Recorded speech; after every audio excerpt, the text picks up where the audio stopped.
अगले मुख्यमंत्री चेहरे के रूप में तेजस्वी यादव जी को हम लोग सपोर्ट करते हैं।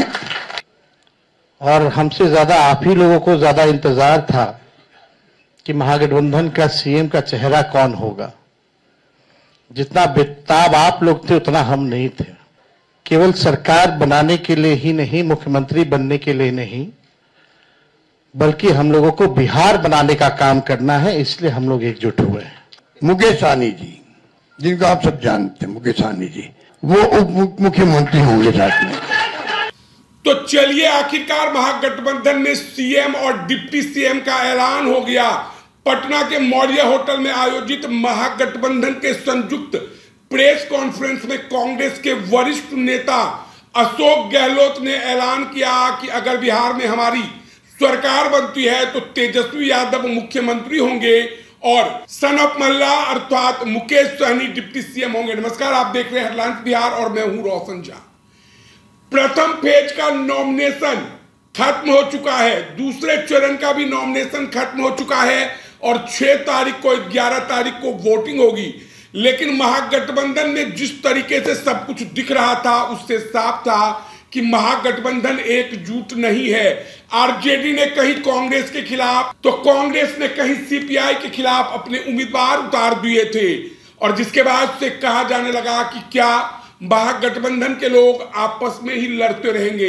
इसके बाद कांग्रेस एक्शन में आती है। अशोक गहलोत लालू यादव और तेजस्वी यादव से मुलाकात करते हैं और जिसके बाद इंडिया गठबंधन के तमाम बड़े बड़े नेता प्रेस कॉन्फ्रेंस करते हैं और ऐलान करते हैं कि बिहार में अगर हमारी सरकार बनेगी तो तेजस्वी सीएम बनेंगे और मुकेश सहनी डिप्टी सीएम बनेंगे।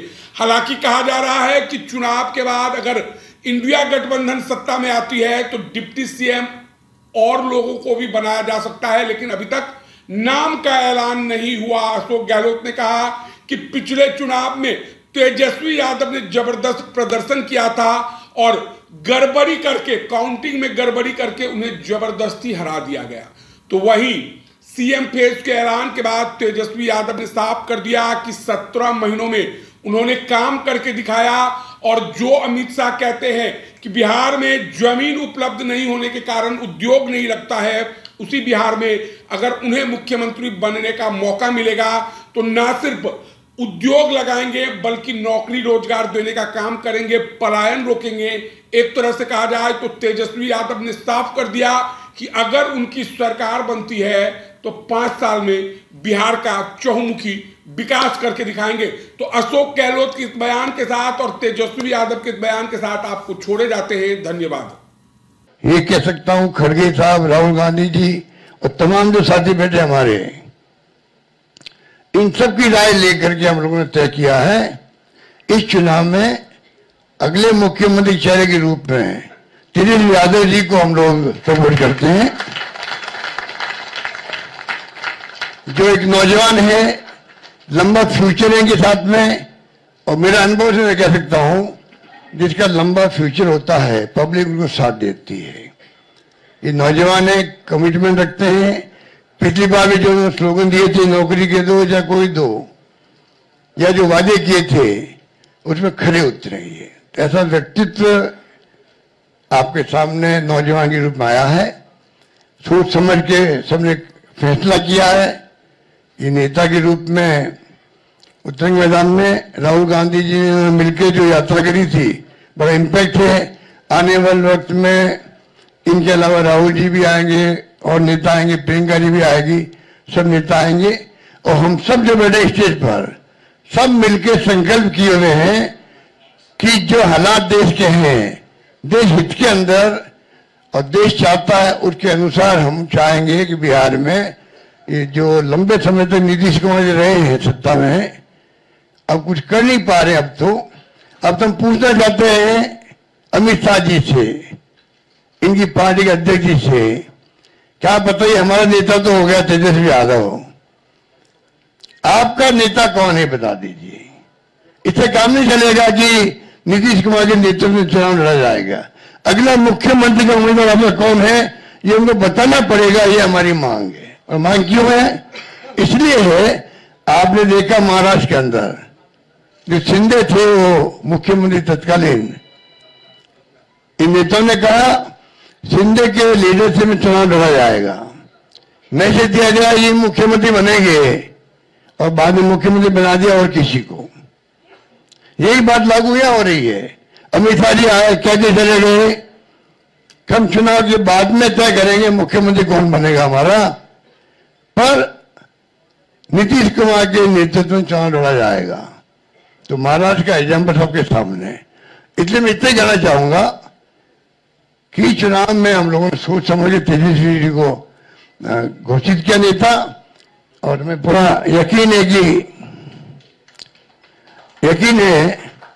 कि जो है तेजस्वी जी की घोषणा करना मायने रखता है। और साथ में सबकी राय बनी है कि जो हमारे अन्य पिछड़ा वर्ग के साथी हैं,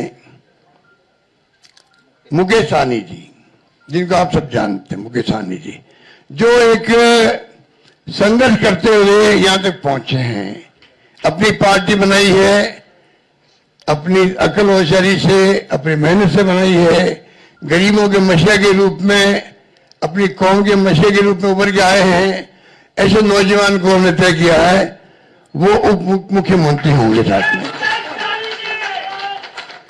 इसके साथ में जो आपके यहाँ बहुत सारे समाज भी हैं, सामाजिक इक्वेशन अलग तरह की है, तो जो अन्य सामाजिक वर्गों के लोग हैं उनमें से मुख्यमंत्री और बनाए जाएंगे, उप मुख्यमंत्री और बनाए जाएंगे। यही बात है कि मैं अपनी बात समाप्त करता हूं। धन्यवाद। शुक्रिया। और हमसे ज्यादा आप ही लोगों को ज्यादा इंतजार था कि महागठबंधन का सीएम का चेहरा कौन होगा। जितना बेताब आप लोग थे उतना हम नहीं थे, जितना इंतजार आप लोगों को था उतना हम लोगों को नहीं था। हम महागठबंधन के लोग केवल सरकार बनाने के लिए ही नहीं, मुख्यमंत्री बनने के लिए नहीं, बल्कि हम लोगों को बिहार बनाने का काम करना है, इसलिए हम लोग एकजुट हुए हैं। और हम आदरणीय लालू जी का, राबड़ी देवी जी का, मैडम सोनिया गांधी जी का, राहुल गांधी जी का, खरगे साहब जी का, प्रियंका गांधी जी का, दीपांकर जी का, मुकेश सहनी जी का, डी राजा साहब जी का, आईपी गुप्ता जी का, बेबी साहब जी का, नरेश जी, ललन जी का